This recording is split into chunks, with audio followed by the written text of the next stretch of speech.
ఇక పబ్లిక్ ప్రతిరోజు లెక్కనే లిల్లీపుట్ ముచ్చట్లు కూడా మీకోసం ఎదురు చూస్తున్నాయి. మరి అవి కూడా చూశారు. ఇక తెలుగు రాష్ట్రాల్లో ఆనలు దంచి కొడుతున్నాయి కదా. ఇక లీడర్లు ఆఫీసర్లు ఫోన్లల్లా ఆర్డర్లు వేసుకుంటా కొందరు బోట్ల మీద తిరుక్కుంటా జనాలకు తిప్పలు కాకుండా చూస్తున్నారు.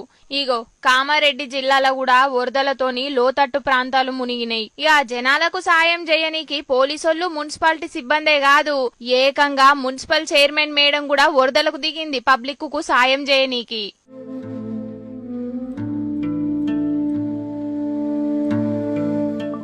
Kamareddy municipal chairman Indupriya madam వరదల తాడును పట్టుకొని జనాలకు సాయం చేసింది గిట్లా. ఇక ఈ వీడియో సోషల్ మీడియాలో వైరల్ అయ్యే వరకు ఆఫీస్ లో కూసోని అధికారులకు ఆర్డర్లు వేయకుండా స్వయాన మేడమే వరదలకు దిగి జనాలకు సాయం చేసిందంటే మేడం ను తారీఫ్ చెయ్యాల్సిందే అని కామెంట్లు పెడుతున్నారు అందరూ.